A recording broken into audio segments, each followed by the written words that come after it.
Let me start from the presenting of my guests, and usually, I mean, since one of the very first events of this year, I ask all the presenters to present themselves in one or maybe couple of sentences, just to make it simple. In my example is quite simple. Andriy, Sichka, creditologist. I just need one word. So who will be first to just to explain how do you not even present, how do you feel yourself? How do you feel who you are? So our audience knows that. No, I'll go. But my name is Andriy mentioned, Dr Muddassir Ahmed, and I'm also a founder of Supply Chain SCM Dojo, which is my aim to basically share knowledge of supply chain to everybody possibly wants to search for it, and that's it. Okay, thank you, Muddassir. Paul? My name is Paul Denneman. I'm a supply chain professional, independent, working for companies where legislation and regulation plays an important role. And currently, my main assignment is working for Lonza, and Lonza is a contract manufacturer in pharmaceutical, and we are, for instance, the producer of the Maryna vaccine. Mm-hmm. Wow. Maryna, now your turn. My turn. Maryna Trepova. I'm professional procurement, and I'm CEO of ITSM. ITSM is consulting company in procurement and in supply chain, and we are friends with Andriy, Sichka, do a lot of different projects, and do a lot of different projects with all these gentlemen, and I'm so happy to be among you today in this webinar. Thank you, Maryna. Thank you all. So we now can start with our program. Before we do that, I just attend our guests. Ladies and gentlemen, please do not hesitate to type your questions in the chat, and we will do our best to answer as many of them as we can. Normally, we don't leave unanswered questions, so please do not hesitate to type your questions. And if we don't answer them, if we wouldn't answer them tonight, we will answer them later on in one way or another, either in writing or on Q&A session. I will find a way to provide you with answers. We received already several questions in the registration on LinkedIn, but I believe that our prescribed questions we planned more or less the same. So I believe we will answer majority of interests from our audience. Let's start from the very, very first question we agreed to start.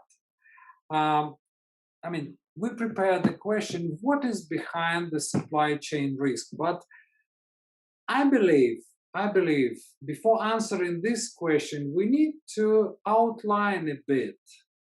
What does that mean, supply chain? So before we try to consider the risks associated with supply chain, we would need to understand what is really a supply chain. So where it starts, where it ends, and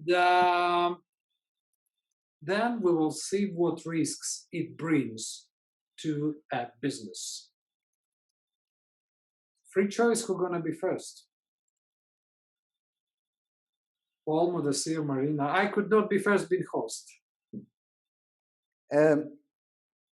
Is the question for you, what is supply chain risk, or what?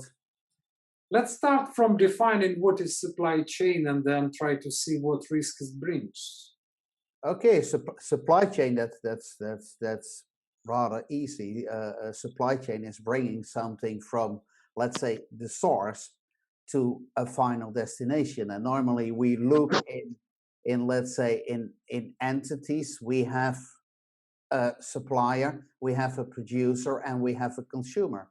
And everything what is in that chain is a supply chain. So it can start from, let's say, grain and ends up in bread. It can start from oil and ends up in a Tesla. In retail, when we pour in the petrol into the tank of our car. Exactly. Okay. So that's a supply chain, and if we look then in general to supply chains, yeah, they are complex, because it's not only one product what is coming, but it's a lot of materials we use, and those materials are also used in other products, and they come from all over the world currently. So it's a network, and in that network there's a lot of possibilities that it goes wrong, and then we are coming to supply chain risk. Absolutely. So it is quite complicated piece of business, and it is actually full of risks. So when we simply purchase the good in the retail chain, or when we just pour the petrol into the tank of our car, we believe that we're supposed to remember that how many steps have been taken to bring all of this to consume it. Yeah, and just to add further to what Paul was saying, please. Is that we are essentially, when we talk about supply chain, we essentially talk about three flows, right? One is the information flow, second is the material flow, and third is the money flow, right? So everything Paul said is correct in terms of the upstream or downstream of the players involved, and getting global. But when we talk about risk, that essentially we manage the information flow to manage material flow, and as a result we need the money back, which is the money flow. And all of these three flows, by the virtue of its design, you can have a very simple supply chain for a small and medium-sized enterprise, or you can have a very complex supply chain for big multi-billion-dollar corporation with the multi-billion-dollar plants, or actually many different warehousing, right? So the more complex the supply chain is, that means they are more prone for risk, which could be theft, which could be supply risk, which could be demand risk, which could be brand credibility. I'm sure we will talk about all of that, right? So the thing is, so whenever we think of supply chain risk, so in addition to what Paul said in terms of the supply chain design and the component involved, we always need to think about what are the three flows. We should be reviewing, identifying, and looking into the contingencies to reduce the risk on all these flows. Thank you, Maryna. For me, supply chain risk, it is more, as I'm procurement, is more about secure supply, more about secure and guarantee cooperation with suppliers, and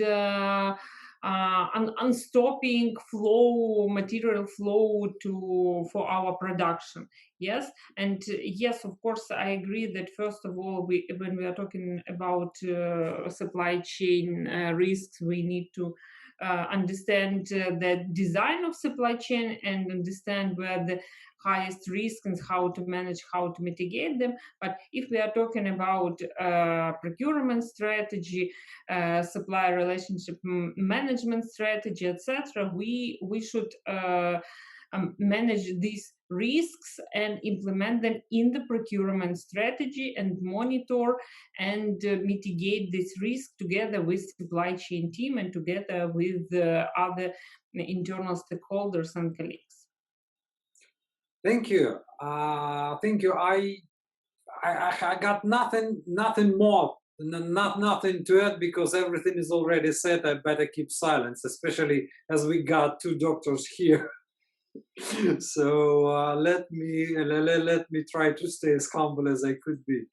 And one thing I would just to add, very often in companies under supply chain, it is always also considered as external. So we got like vertical supply chain, but at the same time, we're supposed to not to forget that in many cases we got so many suppliers of different goods and services. So we in modern environment in 21st century, we're supposed to to keep in mind what is called horizontal supply chain. So many different organizations, many different companies are involved into the process of producing and delivering goods to the final consumer.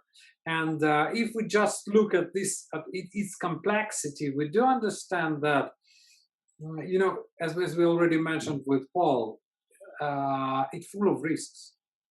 Every single thing could bring risk and could stop this process or slow it down, and so on and so forth. And one of the interesting things, very basic things I know about supply chain risk is that, you know, majority of companies, or if not all of them, fight for supply chain efficiency, being faster, being cheaper, being, I don't know, more effective, again, whatever effectiveness is. But effectiveness stays on one part of the scale. At the same time, risks, and actually risk stays on another one. And meaning that the more effective we are in supply chain, the more risks we take. So the more risky it is. You can have both. You can So have, I can have both. It's not you are effective, so you have risk. You can have both, but it's a matter in how you deal with it.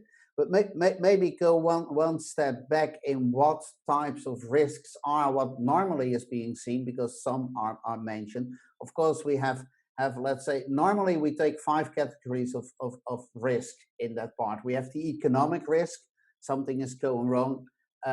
Environmental is currently a very big one. Geopolitical, it's also one of the risks we see in supply chains.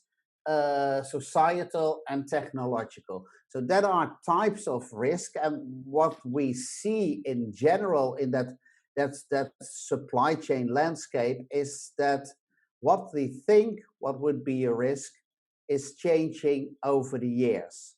So for a supply chain basic, that's the other one of let's say theoretical background. What is risk? Risk is always a combination between probability and impact. So that is also what we have to look at. Is it happening often, and what is the consequence of it?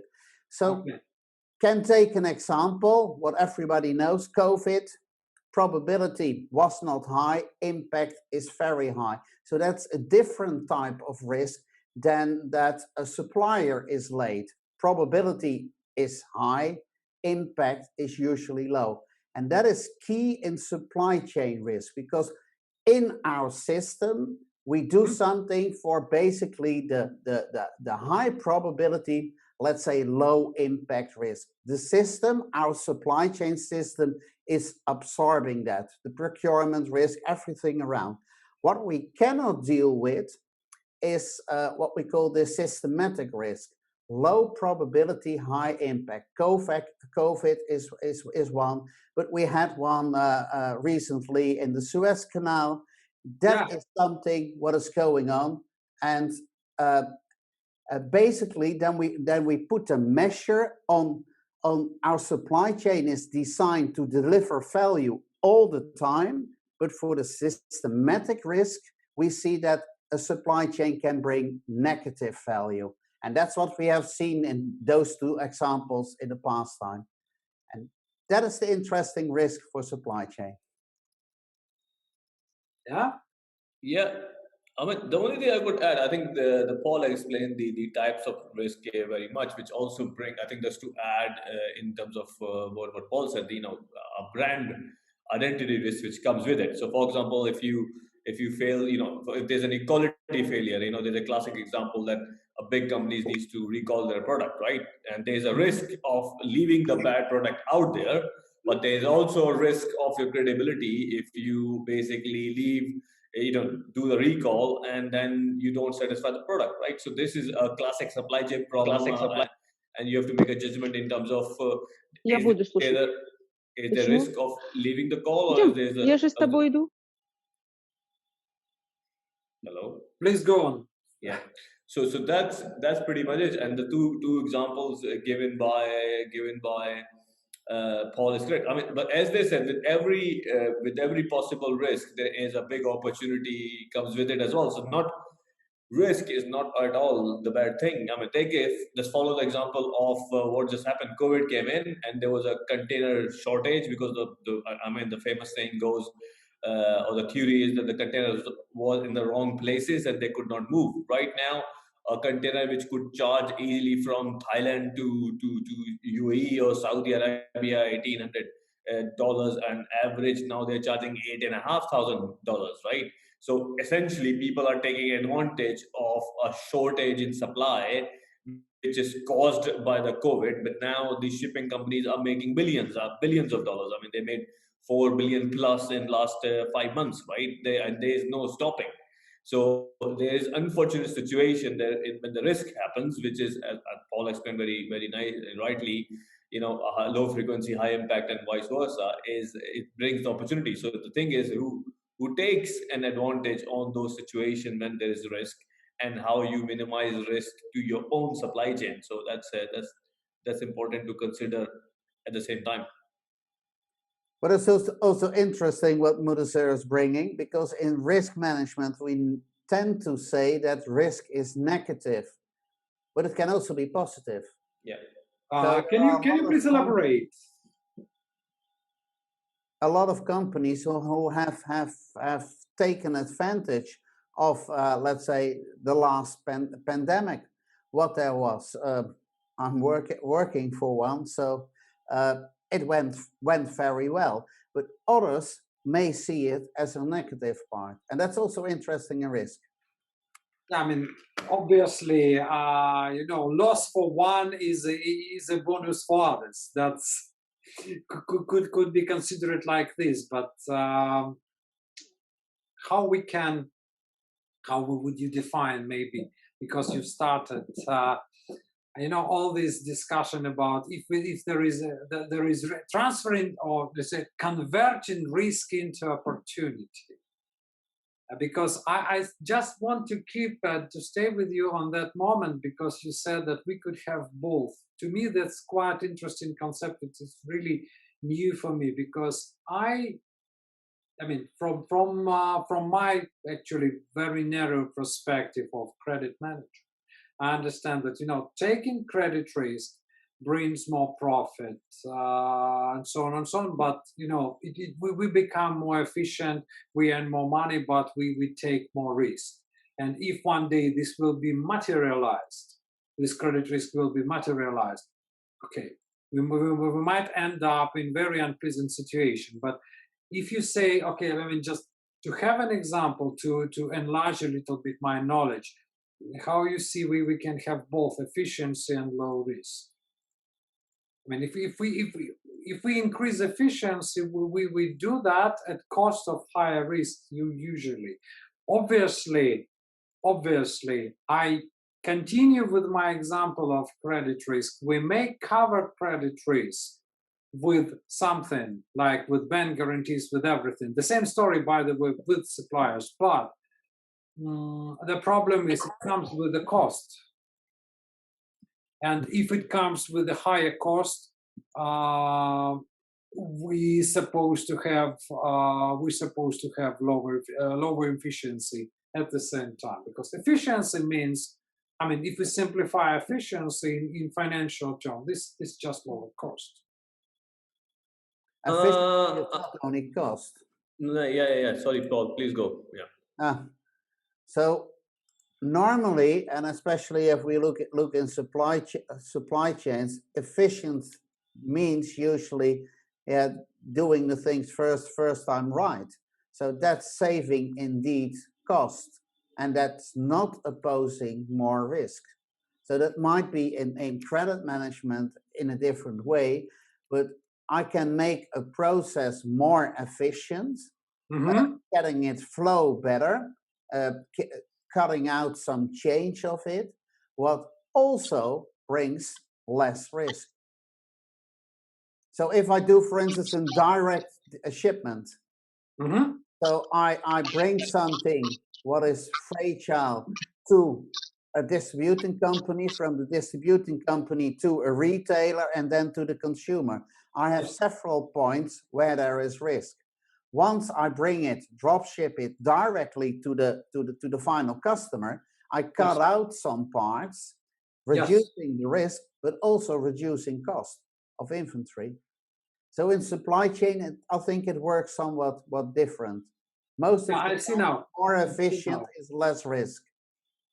Yes, and I just want to expand it. Let's get to the basic definition of efficiency, right? So what is the basic definition of efficiency? You get more work or more output than the energy and the input you have given, right? So when you actually design the more efficient supply chain, more efficient process, more efficient system, it's by virtue of designing a system, you are reducing the risk, right? So that's the thing. But I think you took the conversation into more efficiency and the relationship of risk. But we are not really saying what we, when the example was quoted, that the opportunity, so the higher opportunity in the higher risk is not equivalent to high efficiency and low risk. It's not synonymous, right? So opportunity arises when there is a let's call it slight chaos or on unknown factors in the risk. So again, take up the biggest risk we have in supply chain right now. The COVID situation that what is the biggest risk right now that most businesses are facing is the unpredictability of demand, because you don't know that even wave 1, wave 2, and different types of COVID, like Indian version, South African version, Japanese version, I don't know God how many different versions of COVID are coming in. And the impact of each country. So for example, Morocco was one of the biggest country I was doing business a month ago. Now I cannot do business with Morocco because somehow they are on stop for last month or last 15 days, and they will be stopped for another 15 days. So that is a risk happen on the demand side, and the unpredictable demand, which is causing me to do my supply planning, i.e. eventual supply risk, right? So on the other hand, it could bring opportunity for somebody locally, whoever doing business in Morocco, for example. The point is the high opportunity of which is caused by the risk is a different concept versus the high efficiency, low risk. And I 120% agree with Paul said. If you're designing a supply chain system or a process or a network, and if you're designing a efficient one, again, a drop shipping was a good example, or you can talk about more centralized distribution system or decentralized distribution system. Eventually, you're redesigning your supply chain to minimize the risk to your supplying to your end customer and providing the better service. So definitely high efficiency means low risk in most cases. How is that for procurement, Maryna? That's what I was about to ask, because we've forgotten, lady. Maryna, please. No, I'm fine. When we are talking about risk and supply, in procurement, we are talking mostly the risk which can occur with our suppliers or with the net of suppliers. Yes, suppliers of suppliers, for example. And in procurement, we need to operate with this, and we need to make the process efficient. And I totally agree with my colleagues that efficiency, it is not equal additional cost. And in many cases, we, like procurement, try to find the new suppliers, try to find new decision, new product, etc., etc. So the possibility of the risk, they push procurement professionals, they push category managers to develop their strategy when we can decrease this risk. And what I can say that if we are talking about, for example, any production company, industrial company, we cannot do it without help of our colleagues. It is very important that only together with planners, with supply chain specialist with finance guys. So we can develop scenarios and we can decrease this risk and help our suppliers. And what happened, for example, last year or this year, of course, we faced with high supply, with high risks and with interruptions in supplies, and in sometimes even some of my colleagues need to stop production lines. And what happened, they together with suppliers try to develop scenario B, scenario C, etc. So I think that it should work in this way if you have any scenarios how to mitigate this risk. If you don't have it, you face with the huge problems and you don't know what to do. And some of my colleagues, yes, they had these scenarios where they predict some interruptions, some problems with supply, and they have B and C scenarios. But most of them, unfortunately, they didn't have any scenarios. So they faced with huge problems and tried to, first of all, squeeze suppliers to push them to do something. But unfortunately, it didn't work. And in that situation, they should do together this difficult job instead of mitigate risks in advance, and did this job in advance with the team. I see now. So for echoing Paul a little bit, I will just say, okay, so pandemic might be a good idea for somebody who didn't have chain of suppliers, or just like Yes. alternative suppliers. So pandemic creates an opportunity. So when you Yes. lose once your principal supplier, you will learn for it would be lifetime experience that to know that you're supposed to have 2, 3, 4 alternative suppliers for the next time. This is kind of contingency plan. Yes, because risk is opportunity. Yes, it's high opportunity to improve your professional knowledge, to improve your competence, to improve and change what you do every day, but change to do it in another way. And otherwise, you cannot be efficient and successful, and your supply chain can be competitive comparing with your competitors. I agree with you that let's say risk, and we have seen it in the past time, is a driver for innovation. People find ways to mitigate that risk, and then they need to be creative, and then you drive innovation. I think a lack of risk is keeping companies not moving. Yeah, absolutely. I just tell you one case that only one company, which I know in my environment, and in this one company, CPO said that we after SARS,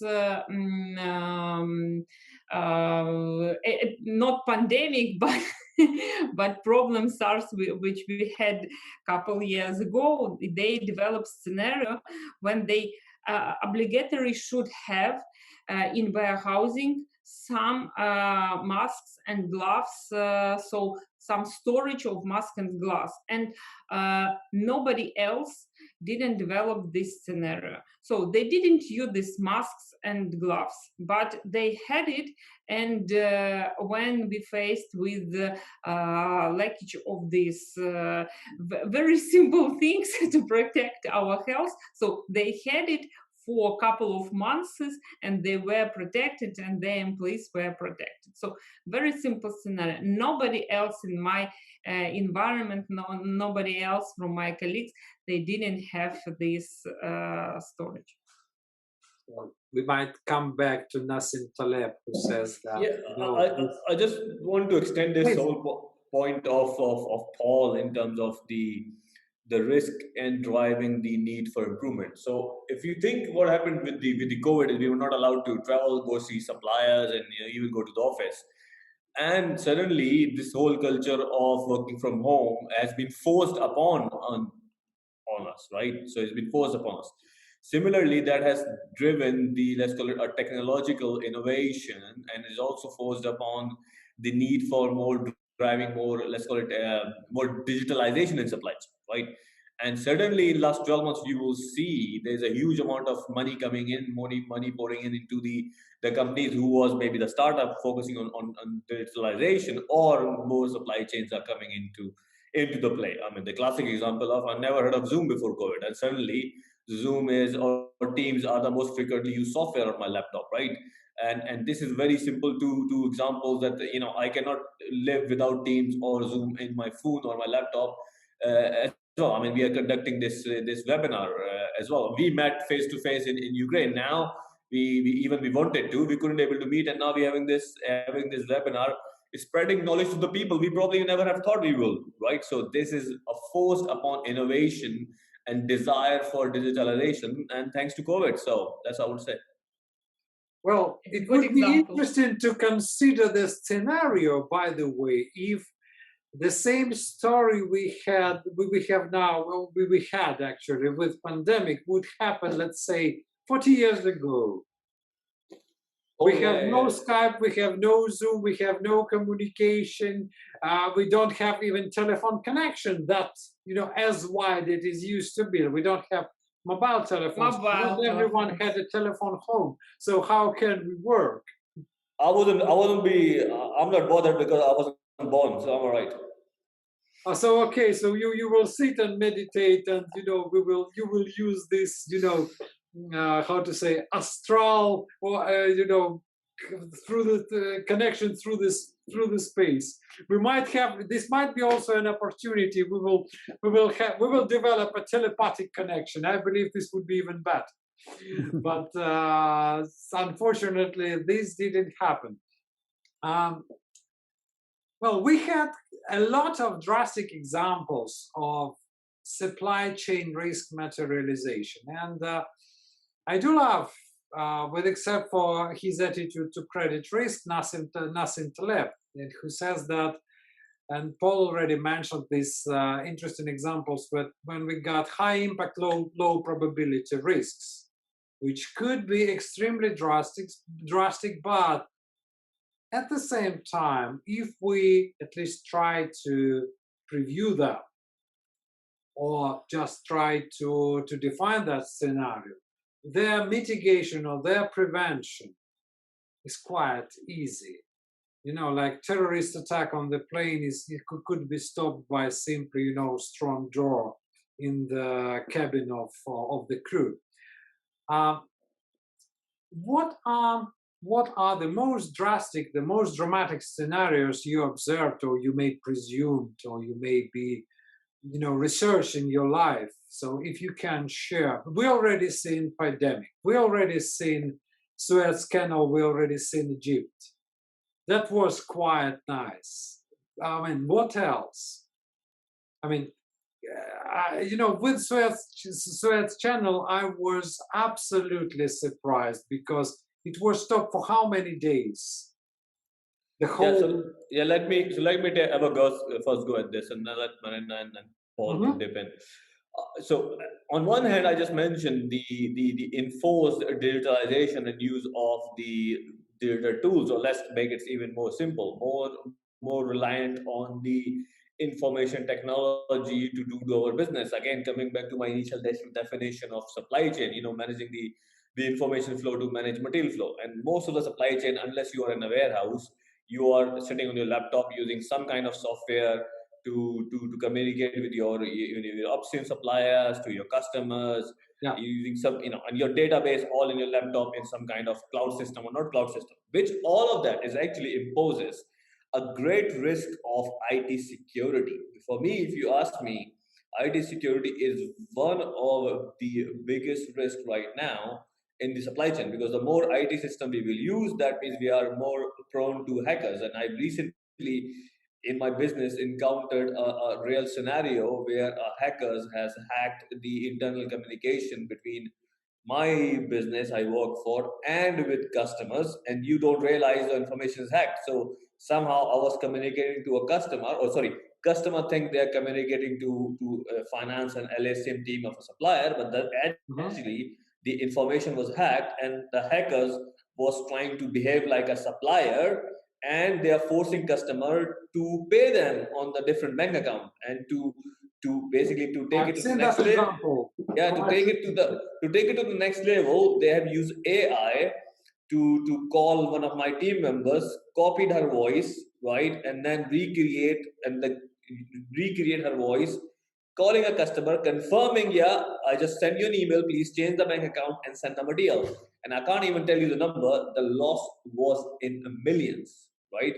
Again, remember to the question, material flow, information flow, material flow, and the money flow. So the money flow, which is a result of the information flow and the material flow, right, is the biggest risk which could be enforced upon us, and we need to get better in our IT system security.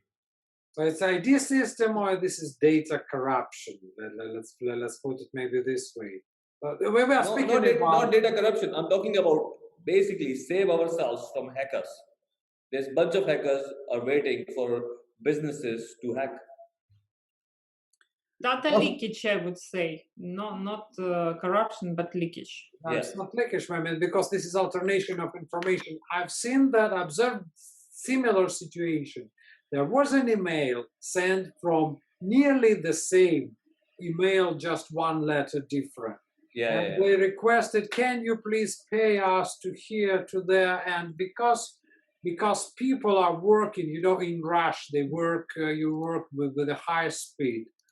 Now they don't check this everything, and you know, not too many situations make them surprising, or they simply said, oh well, okay, they want us to pay to different bank account. What's the problem with that?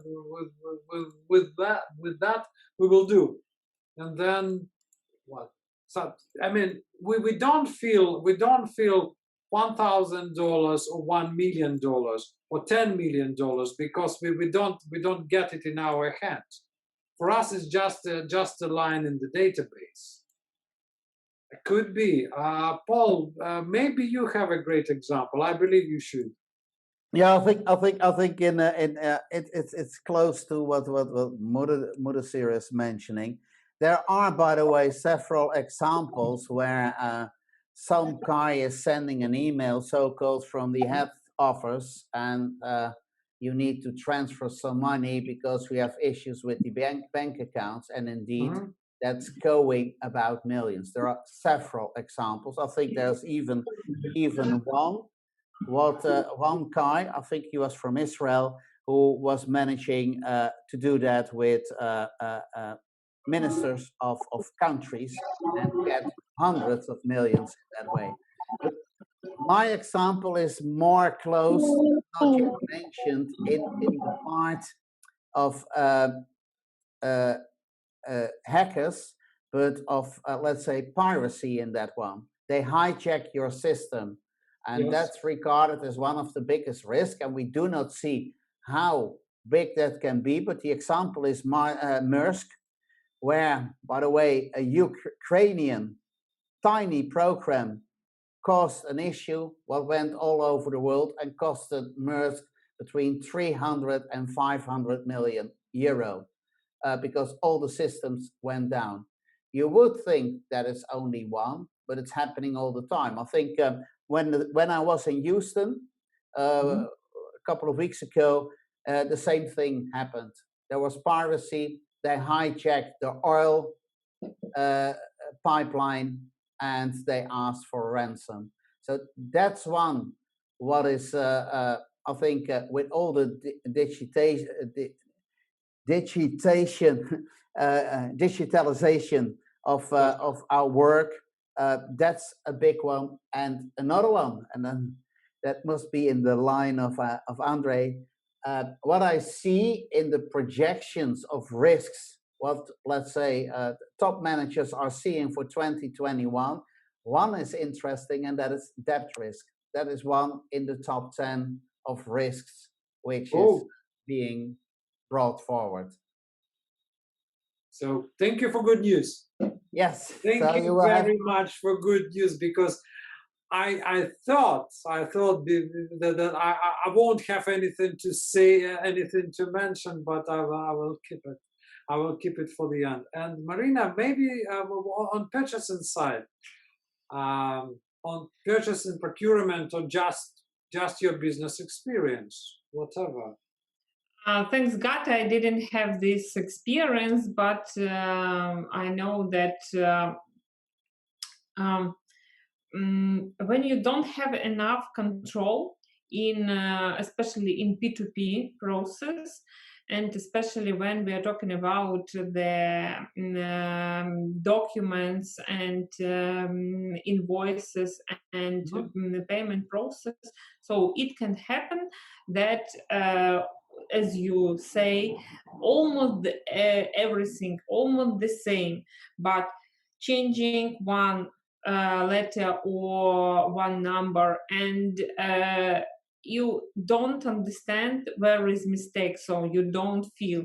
If you don't have enough levels of control and enough levels of validating the information, so you can pass this invoice, for example, and pay not to supplier but to I don't know who is a terrorist or something like this. Let's call it. Let's call a spade a spade. Yes, yes. And another way is corruption, and especially in post-Soviet Union countries. So this is one of the very high risk, and we struggle. We try to minimize it, and we. Especially with our clients, we help them to build secure procurement and secure P2P process. So in this way, in sourcing process, and in this situation, this is a very bad scenario in terms of risks in procurement. Thank you, Maryna. I just mentioned, thanks to Paul, because actually I wasn't sure about that. One thing to say about the debt is that according to many researchers made over 20th century and already 21st century, the spike of bankruptcies happens not exactly at the moment of crisis. So the effect of it happens normally in 2 years. And what's the biggest problem? The biggest problem with that is that we didn't see yet the real spike of bankruptcies. Closest example is World Financial Crisis 2008. I believe we will be recalling it as a joke after what's supposed to happen. I hope this won't happen, but we might see it as a as a joke, as just like good training before what happened that time. But the spike of bankruptcies, spike of biggest losses happened in 2010 and 2011. So we might expect a significant impact of bankruptcies on the debts, on all these, in couple of years, accounts receivable, accounts payable. So that we're supposed to see it either in the beginning or over the 2022. And what's the most problematic thing with the debt and with all these bankruptcies is that all these supply chains could be broken down.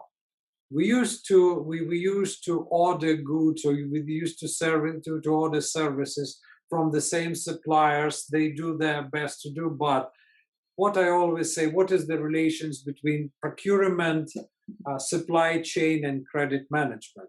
It stays in one simple question: what what insolvent supplier could deliver? This is it. I mean, what supplier in insolvency could deliver to you? Although you don't pay advance payment, you don't take any financial risk. You simply expect goods from them and they become insolvent. This is the situation. That's where we are. And I will mention several things about how to mitigate credit risk because I feel like I'm already allowed to. Thank you very much, Paul. And because our third question is about risk mitigation. What can we do to mitigate or to prevent? Because in credit risk, I don't like the word mitigation, to be honest. Just because, mitigation very often is something we can, tranquilize yourself that the risk is not that high as somebody might think. In credit risk, it is quite simple. Customer either paid or not. Supplier either delivered good or not. And if we got things like, good example, if somebody wants to hear that, like reservation of title or all this stuff like that. If customer is bankrupt, then there is nothing on their bank account and on their warehouse. How can we recover the debt? Therefore, it's not either transfer of risk, acceptance of risk, or risk avoidance. Mitigation is something, kind of gray area. Again, just to my extent, to my drastic position in credit. But when we say about risk, dealing with risk or risk management and supply chain, what are the tips, tricks, and methodologies we can use to make our supply chains much more reliable, much more I don't know how to say, stable. Much more stable in the future time, because our supply chain actually fit the current situation. So what can we do about it to ensure business contingency? I think that's the word, Andrei. It's focusing not on risk, but on business continuity. Yes. So do not think in incidents, but do think in scenarios. What could happen? It's not relevant if supplier X cannot deliver. It's relevant that you have a scenario when a supplier cannot deliver.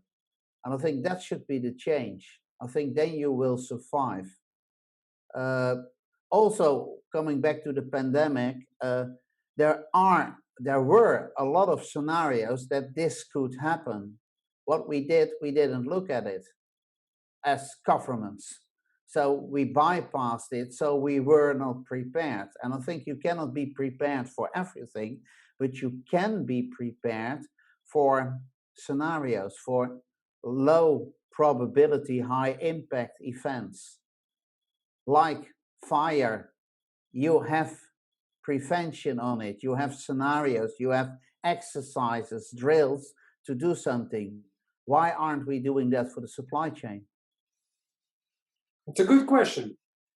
It's how to say, let's call it $1 million question.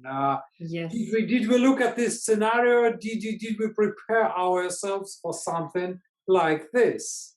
And if not, why we still don't do that? The thing I would add is we are working on some level of supply chain contingency planning. For example, if we were in the single sourcing suppliers, then we are looking, okay, how are we going to dual source, right? And we're relying on maybe one channel, one market to grow. Then we think, okay, how we can look into other market, right? So there is a thought process of contingency planning in place. And again, one of the drivers out of COVID was that you're relying so heavily on India on China and the Far East suppliers, and you think, it's a big risk to rely so much on the subcontinent or best cost country supplier. Then I see some companies are looking into going back to some level of vertical integration, so bring back the critical components in stock. So that's one thing. But for me, the supply chain risk mitigation starts actually with the product.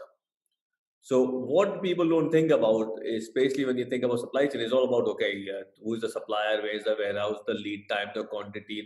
No, what I'm going to suggest people is start looking into the product design, right, and get involved into the product design as well. So maybe if somebody or the engineering people are picking a supplier which is in the high risk zone, then you probably want to intervene and say, no, don't do that, because it might have a long term impact. Therefore, I mean, without naming names, of course, it's very impulsive to go in and go to China or Vietnam or find a best cost country, low cost country supplier. But I generally oppose that idea. The reason I oppose that idea, because if there is a supply disruption, which is generally the case, then I'm increasing my shortage of supply. I'm increasing my chances of reaction time. I'm increasing my chances of a cost of poor quality, right? Because there is always a cost of poor quality. Then my suggestion is to go, maybe you go for, Eastern European supplier or Turkey, or maybe somebody in a nearest possible supply zone. So you have a reaction time is higher. So I try to influence those, let's call it a risk discussion, well before the supply chain is actually designed, right? During the product stage or product design stage. Maryna? Yes, if we are talking about recommendations, what to do to not predict, but to decrease level of risks in our supply chain, and especially with our suppliers, and to connect to questions, how close should credit manager, purchasing, procurement, and supply chain specialists work together? I would say is that, and what I told many years already, that we need to have developed supply relationship management in the company, and we should have very detailed plan what to do with our critical and strategic suppliers, not to faced with the problems which described Paul and which described Muddassir.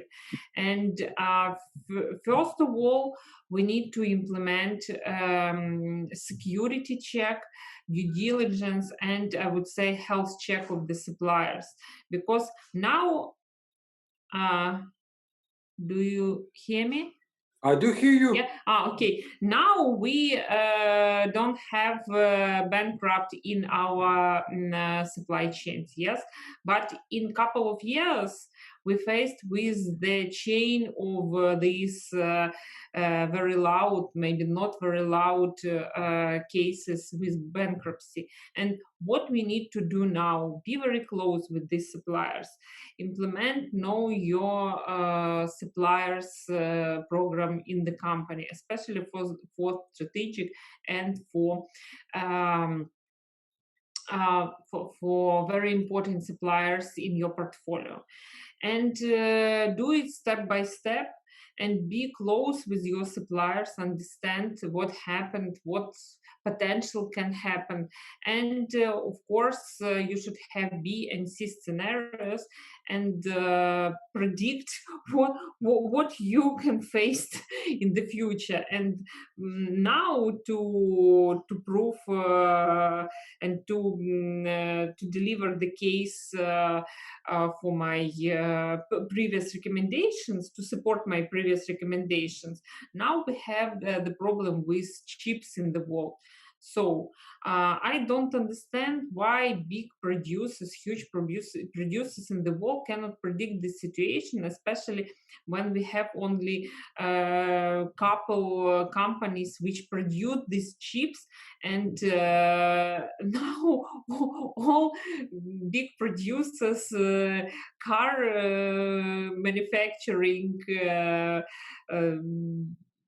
any IT gadgets manufacturer, so they are in line and waiting for their queue to get these chips, and they should change their production, their products, their production line, etc. So for me, I don't understand why they didn't develop any B and C scenarios and didn't build one more or two factories, especially if we are talking about postpone demand last year, yes, and this year people are ready to spend money, ready to invest money instead of traveling and instead of I would say traveling and pleasure industry. So they invest in other things and they want to buy things. So now we have leakage of all these things which consumers cannot buy. So this is proof of all our words, what happened now with the chips in the world.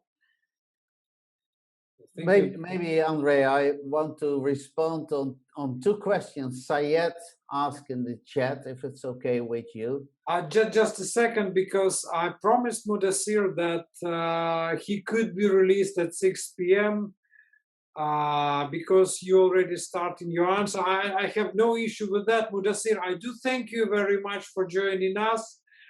Because Muddassir he's a good manager and he has responsibility with his team. So take care of your team. Remain as exceptional as you are, as exceptional manager is used to be. So if one day I will have a chance to work for you, I will have it. All right. Cheers, guys. Thank you very much for having me. Yeah. Have a nice evening. Bye. See you soon, guys. Thank you. Bye. Bye. Thank you. Paul, please. Yeah, the two questions were something was did pandemic disrupt the pre-COVID period way of looking at supply chains? In my perspective,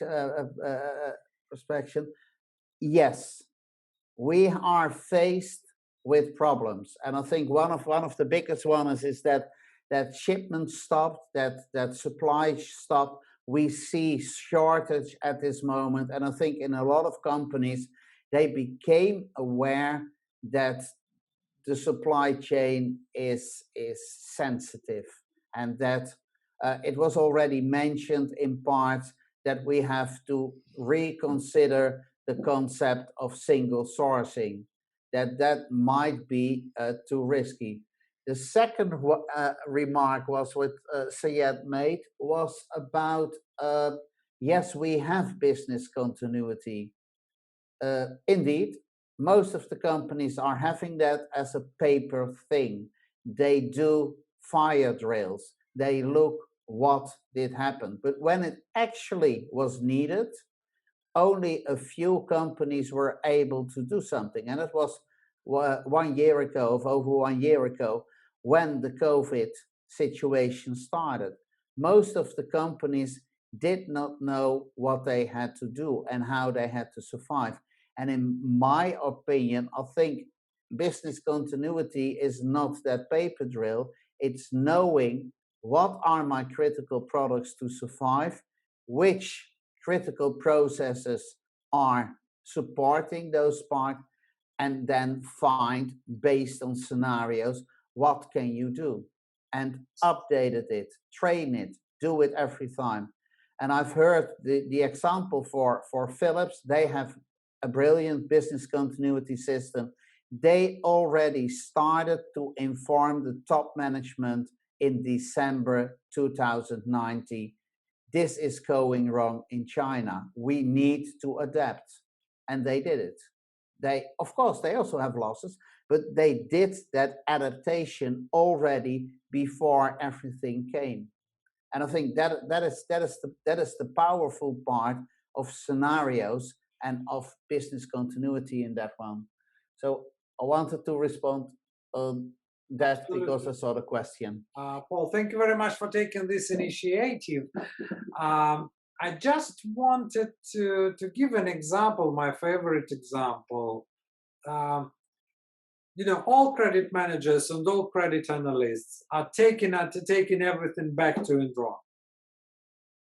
I just try to connect what happened now with Enron. And a couple of times I've presented on credit risk models. And just to mention, I just simply quote close to the original text, Professor Altman. When he analyzed Enron case, he simply shown that there were lots of tools, lots of instruments to predict the bankruptcy of Enron. But what is surprising, no one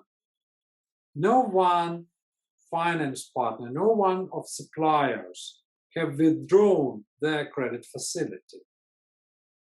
So with having all the tools, having all the instruments, having all the, you know, most actual and most recent developments, scientific developments, the actual risk strategy remains like this. We keep fingers crossed, we don't take it, because the thing is, with all the risk and with all the analytical tools, and this is the parallel with the business continuity plans you just mentioned, having them as a paper is one thing, but understanding what to do, especially when in difficult situation, everyone in the company knows what to do in this or that situation. It's already a different story. That's what we're supposed to strive for. And coming back to bankruptcies and coming back to disruptions happened by, or actually, which takes place due to financial situation of customers and suppliers. We need to remember that financial situation of a company changes every day. And when things like COVID or like lockdown happen, we cannot rely on the same tools as they used to be. We need to develop something which would be forward thinking. And I completely agree with you. We need to, with you, Paul, and with you, Maryna, we need to look forward. We need to see what could happen to our customer, what could happen to our supplier, and what will we be able to do about it in the future. Because otherwise, when we take a simple thing as credit risk, like bankruptcy of a customer, okay, we lose a bad debt. We just lose money because of customer bankruptcy. Customer becomes unable to pay us because of their insolvency. I always ask people, is that all? Obviously not, because who's gonna buy our goods if not this customer? How much time we spend to find new customer? How much profit we will lose until we find this new customer? How much money we will spend to find this new supplier? Single source supplier, the same thing. If something happened with this company, I mean, Enron is also a good example to show that just believing that very big multinational company is something as forever as, you know, Jamaluma in Himalaya, which supposed to stay, or like, you know, like ocean or something. Ocean or, you know, big mountain is just last longer than our life. But something wrong could happen even with it. But what we say is that there are bankruptcies of big companies in history. We already observed them, but big company, even too big to fail. It's not like 100%. There is a certain percent we can lose money even with that. And again, what we're gonna be doing about this? And one thing, to give a simple example, what does that mean, being prepared? Is that, okay, we got supplier bankruptcy. We continue with let's use supplier as example. Maryna, Paul, you will correct me.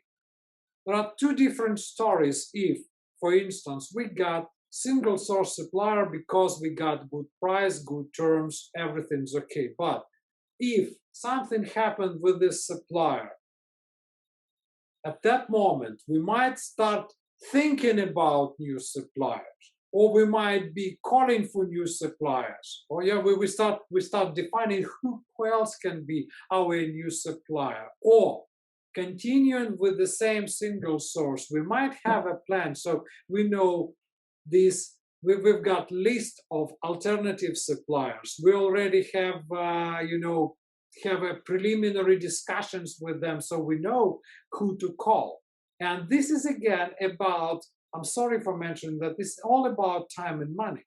How much time we will lose to find new supplier, how much money we will spend with that. This is a kind of suggestion from the same story for the customer, by the way. And the same story, because this is horizontal supply chain, and everybody is interconnected. Yes, I agree with that one, with that approach, and it's also where I stated, if you look in business continuity management, you should look at your critical products, what critical processes and what critical suppliers are they using, and map them out. If you know where they are, you also know there are certain types of risk what can happen. Bankruptcy is one, but also climate, tornadoes, political instability. All types of things can happen, and you cannot oversee the whole world, but you can oversee, and then we are coming back to that 20-80 rule. There's only a limited number of critical processes in a company. There's a limited number of critical suppliers in that company. So look at those and monitor them at your risk base and make scenarios if something is going to happen. Full breakdown, lockdown as we had, it's a scenario. I think nobody thought that it could happen, but it happens. And what can you do? Stopping is not an option.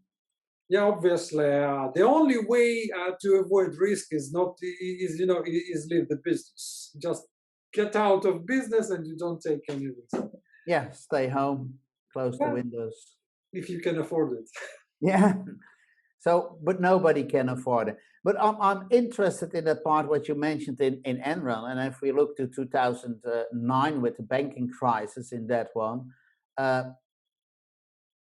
did you see changes in that part, in all the signals we are having? Are we observing them now better in, for instance, the credit part? May I ask you to elaborate a bit, just to rephrase your question? The thing is, if I understood correctly, your question about the banking, about everything, I will simply extend the idea of Enron, what I just mentioned in Enron. Banking crisis happened not because of lack of tools. Banking crisis, or this crisis of 2008, happened because banks were providing credit to customers regardless their financial stance, regardless their income. They simply pumping credit, increase their credit portfolio, and then what is called securitization was selling it to somebody. Believing that this is as soon as this sub-portfolio or this bond is sold, this is not their problem anymore. But as a whole, the debt is growing, and the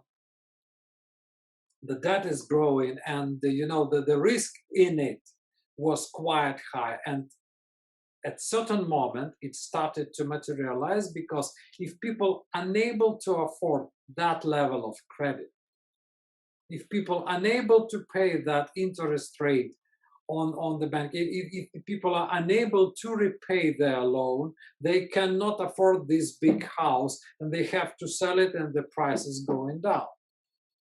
And then this is the domino impact on the whole economy. What's going on now? Now we got lots of companies who provide credit to their customers. And just by little contrast to banking system, in Switzerland there was a research. About 40% of companies don't know financial stance of their customers. In United States, we had a previous credit chats. We were speaking with Michael Dennis. Due to legislation and everything, companies do provide credit to customers, like extended or deferred credit term. But there is no availability of financial information. They don't even have financial disclosures about 5 to 10% maximum. They have no idea about financial stance. And even if companies have this financial disclosure, how many companies do have enough credit analysts or this capacity to just understand if their customer is credit worthy or not? And this is the story. But in parallel to that, there is another issue, is that lack of trade finance on the globe was assessed in 2019 as $1.6 trillion, which means the credit facility or trade finance facility sought by customers from banks and was refused, so officially requested. I don't know how much it would be if we will try to consider those who didn't go with official application for credit or trade finance. It's just official numbers, and World Economic Forum assessed that in 2025 this number is supposed to increase to $2.5 trillion. Which means that all this supply chain, all these deliveries are actually underfinanced. And this is another risk. Not only that, it's just like companies are not developing because they got lack of financing, to be correct and to be more precise. So whether and third risk, not only banks, bankruptcies and everything. We all understand that in times like COVID, like 2008 crisis and everything, what is the normal policy of a bank? They withdraw credit facility. So economic is slowing down just because lower demand. And this demand could be support if there is a finance, but finance isn't withdrawn. So we make an effect of a crisis even stronger than it is because of higher risk. But it could be because of higher risk. So it is, the multiplier is quite big. So if, let's say, imagine like bank rely on insurance, banks and suppliers are rely on insurance companies, and number of bankruptcies is going on. Insurers withdraw their insurance. Creditors don't provide credit, and what? We come back to the economy where we exchange product for advance payments, or cash on delivery or something like that. How fast and how efficient this economy will be. Interesting. If I come back to the examples you gave in Enron was one, but I think the banking crisis is another one, and connect that one to supply chain. To be honest, let's say before 2009, supply chain risk management was something maybe done by a professional somewhere hidden, but it was not on the agenda. What we have seen, of course, with Enron is that there came more, let's say, rules and regulations. SOX is, I believe, one of them, And after 2009, we have also seen that suddenly supply chain risk management came on the agenda of management, and that especially larger corporations started to build something around it, and that it's now going also in, let's say, in other organizations as something what is important. So we are only in the start of supply chain risk management, but what I expect, I see it, I'm training people for APICS. The topic wasn't there since 5 years ago. Now it's getting more attention in the complete APICS courses. And I think that shows that it's gaining in importance in the field, that we have to look forward to be proactive instead of reactive and solve the issue. And that's maybe what, let's say, the learning experiences from previous crises. And I also recall that you said we have to wait for a couple of years up until we see the effect. I'm curious what the effect will be in supply chains of the past crisis. Hopefully not a lot of companies what went bankrupt and supply chains which are messed up. I hope so, but the thing is, you know, if this is what is called deadline risk, could be called like this, you know, what will we do if number of bankruptcies would be really critical? We still believe that, you know, we've seen crisis, this supposed to be like this supposed to be like 2008 or whatever, but what if it will be stronger? Is there something we could do?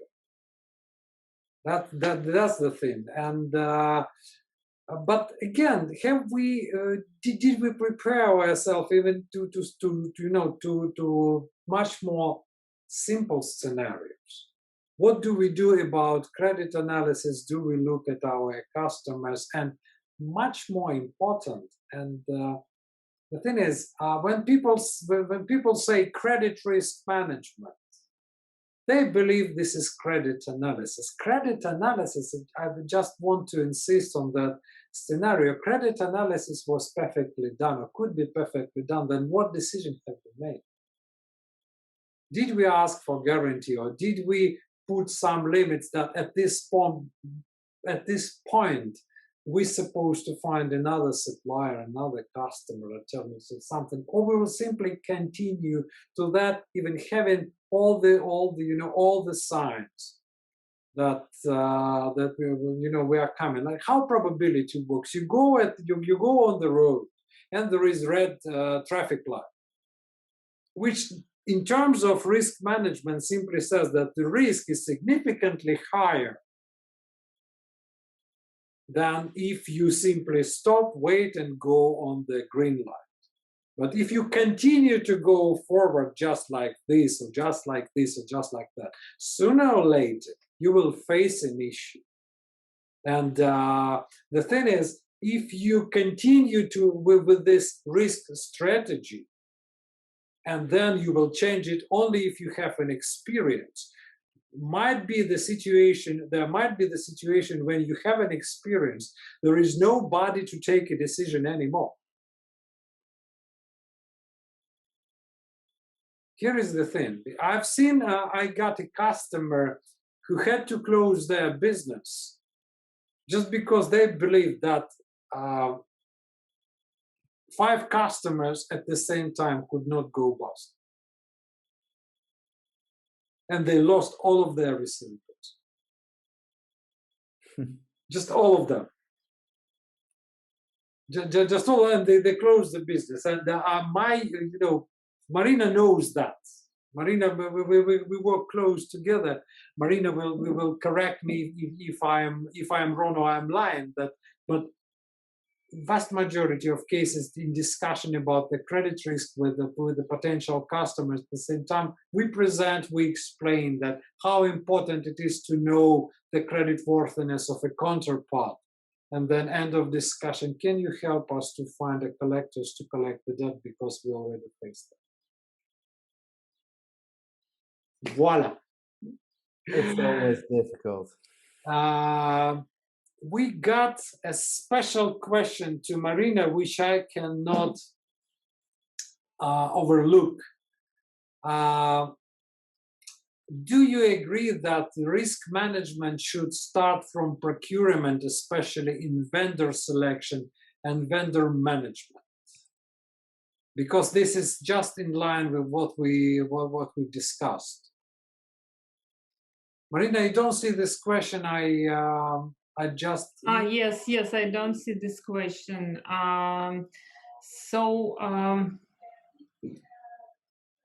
Yes and no. Yes, I explained that why no. No, because first of all, you need to understand how you are. So flows in your company. Yes, we don't have Muddassir now, but we should understand flows in the company. And if your company and your company should manage by the demand and have this understandable and clear system to understand for procurement how we should work and how we should design procurement and P2P system. And yes, I agree that supply chain risk management should start from the vendor management and selection vendor, because vendors in our portfolio, some vendors in our portfolio, they're very important, they're strategic ones, they may be bottlenecks or critical, and it depends how we will deliver, what quality and how quickly we will deliver all for our production or for producing services and deliver to our final customers. So the final product connected to our choice of the supplier, choice of supply network, and depends on our strategy. And when you talked about what we should do to decrease this risk in our supply chain network, you mentioned that what we should find the B supplier, C supplier, or something else.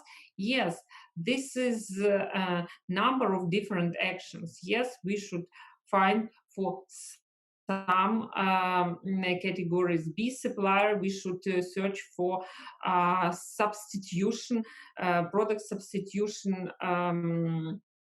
technology substitution, etc., and all time monitoring the market, other markets, etc. All time we need to monitor market, suppliers, and searching for substitution in case anything happened. And of course, when happened day X, when we faced with this risk, we need to test already the product, services, etc. We need to understand how we can buy and how we can use these materials or product. And of course, the best scenario, if we already bought some materials and produce some products with this, be a supplier or C supplier. So yes, we should start with very very clear and a very good built vendor management policy and vendor management practice in your company, and vendor selections as well, sourcing and selections. Well, Thank you, Maryna. Paul, maybe you will add something on.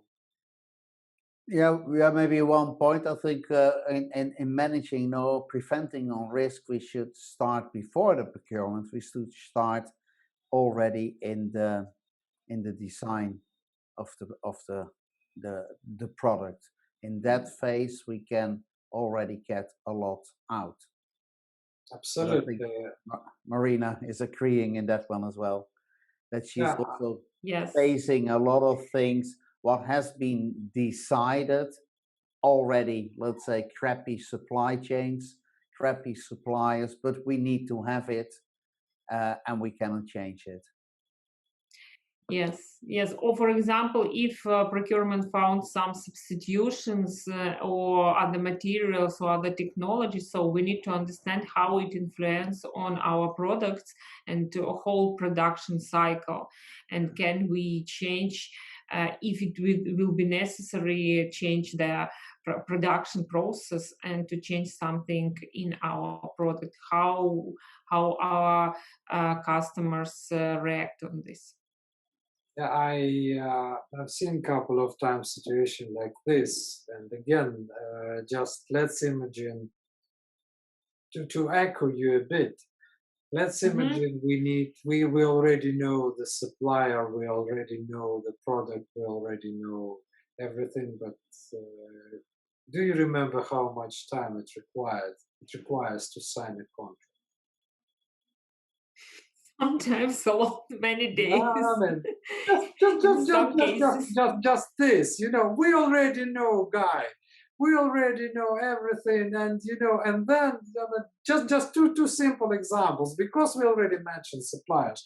How much time it takes in a big company to sign a contract to start supply? That's one thing. And second thing, imagine we got these guys. They got product, we like them, we call them, they're happy to deliver, but let's say, sorry, we have no capacity.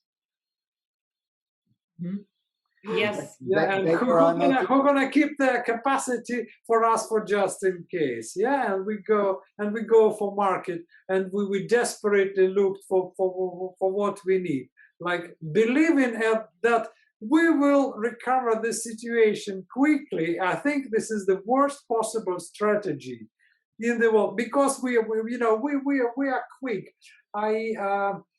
In terms of Paul, since I mean you gave that example, I always provide an example. Lots of advertisements say we do very quick credit analysis. You don't need quick analysis. You just need your analysis done when you need it. And it doesn't matter if it is done in 2 weeks or in 15 minutes. I don't believe somebody can do good credit analysis in 15 minutes. But if it satisfies you, that's okay. But you don't need it in 15 minutes. You need when decision makers supposed to take decision, supposed not to wait. Just like that. Yeah. We had a very nice question put in chat of the event on LinkedIn. We are coming closer to the scheduled time. Are you okay to stay maybe a couple of minutes, because I would like to have this question? Yeah, I'm fine. Okay, Paul, you? I'm fine. I'm also fine. Thank you. Are there any metrics to monitor and measure supply chain risk of key suppliers as part of the supplier's performance? Key risk indicators. Key risk indicators. So it depends on what kind of risks, and you should understand which are the indicators will show you that this risk can happen in nearest days or months, etc. So you need to develop the metrics, which in the beginning Paul mentioned, 2 dimensions, likelihood and impact, and understand what kind of risk you can face. And of course, you should brainstorming these risks which potentially can happen with the supplier or with the suppliers on the market. And then you just describing scenarios, what will happen if this risk happen, and how which indicators will show you that this risk can happen in nearest days, weeks, and months, some signals, and describe which actions you and other members of your team and company should make to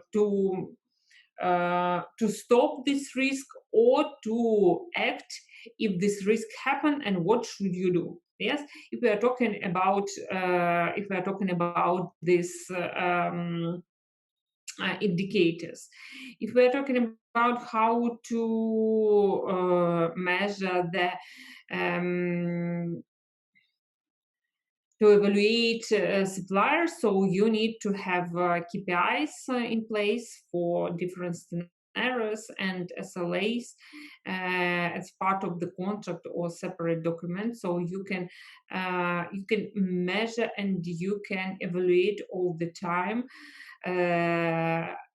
how successfully your suppliers are working, and should you change your suppliers, or should you continue to work with this supplier with improvement, with continue quality management, etc. So this is some sort of your day-to-day activity which you need to implement in your SRM strategy, SRM actions, and just do it. The more I you don't know practice how it, you the will better you answer. become. Yes.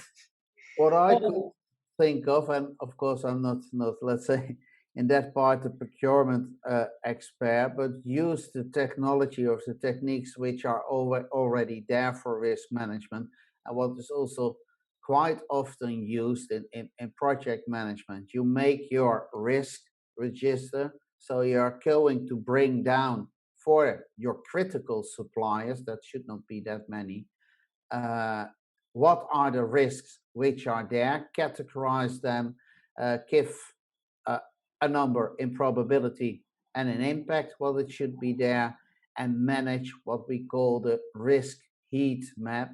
So probability on one side, impact on the other side, and that should be brought lower. That's something what you could do for all the critical suppliers, but you could also give, like in credit rating, your suppliers a risk rating, and evaluate that risk rating, have your points on, for instance, what are elements, what do I see as the risk of that I lose productivity for it, or that I get delayed payments, or things like that. There you could build something inside of it, and then you're coming also in that direction what Maryna is saying of SLAs and making agreements on it. But using a risk heat map and a regular process of assessing the risks you're facing or might face with your critical suppliers, I think that should be a process what is integrated in the supplier management. Yeah, Maryna, totally. Paul, thank you very much. I would add a couple of things.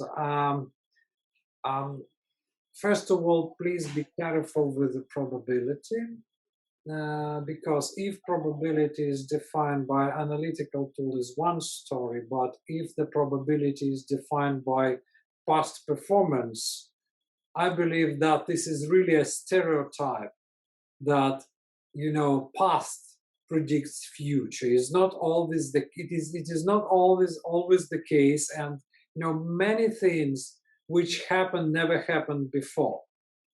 So you need clearly define, you clearly distinguish processes where the future is defined by the past, and the situations and processes and scenarios where it is not.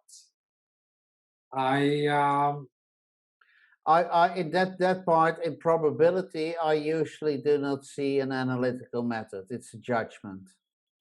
You can rate it. What is the probability that the supplier will, and that's a judgment call. Maybe you use some analytics on certain parts, but most of the times I think you cannot say if there's a credit rating of what is it B, what is the probability that it's going bankrupt. I do not believe in those parts.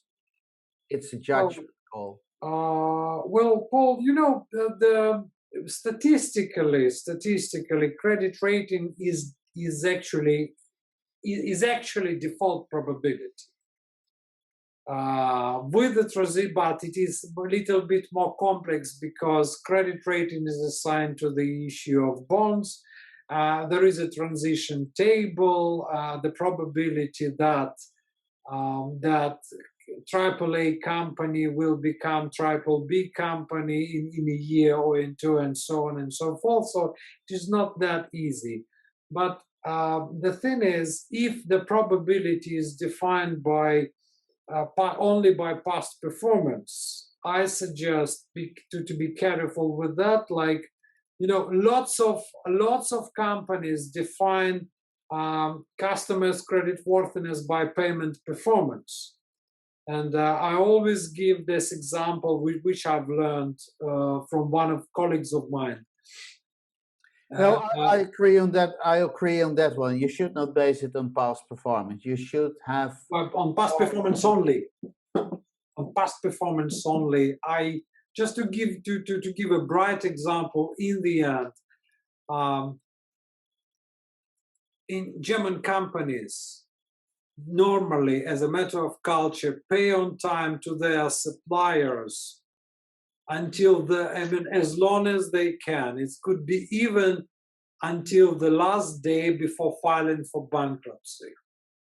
That was, by the way, 2008 brought to life this IFRS 9 new accounting standard, which says that we can not only, you know, create bad debts provision just because of overdue. We're supposed to look at customer financials, it's rated in something, so we are prepared for the future. So, as a generalized conclusion, and give, you know, another 30 seconds to all of us to make a final words, to have final word, I would say that risk management is supposed not to look at today only and to past only. We need to turn our heads into the future and look into the future and find better decision, better solutions. They are trying to look by forward thinking. This would be if you ask me for one line advice for supply chain or for credit management in general, say look into the future, try to define it, and then find better solution to cope with issues which might happen in future. And don't wait until they happen so you have experience. Yeah, because then we have an event.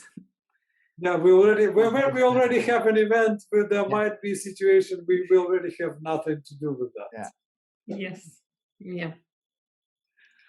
Okay. Okay, thank you very much, all. Paul, Thank maybe you. a couple of last words, final words to wrap up today's event. To wrap up, I want to tell that you need to, as you said, not waiting that this risk happen, this event happen, but work in advance and develop mapping, risk mapping, and developing different scenarios and understand how you and your team will work in the situation when it happened. So everybody need to know what to do. Thank you, Maryna. It's my short conclusion. Short conclusion. Any conclusion from you, Paul? Yeah, I think looking forward to supply chain risk management, we are only starting in that one. And I think that it should be for everyone working in supply chain uh, one of the areas they should work on, should get knowledge on, and we need to manage that one. And as I mentioned, I believe more in scenario thinking than in, let's say, solving events. And to my feeling, this will be one of the topics what will be, let's say, in supply chain growing and getting more attention and more knowledge. And this event is one of the parts to get there, to share the news and to work together. Thank you very much, Paul. Thank you. Ladies and gentlemen, thank you very much for being patient to us and to staying with us that long time. Thank you very much for your questions. We will continue to consider them and providing answers on social media. And we wish everyone best of luck. And in my understanding, best of luck means bon Crédit. Thank you very much. Have a nice evening. Bye-bye. Thank you. Thank you. Bye, See you everybody. on the next event. Yes, Certainly. bye.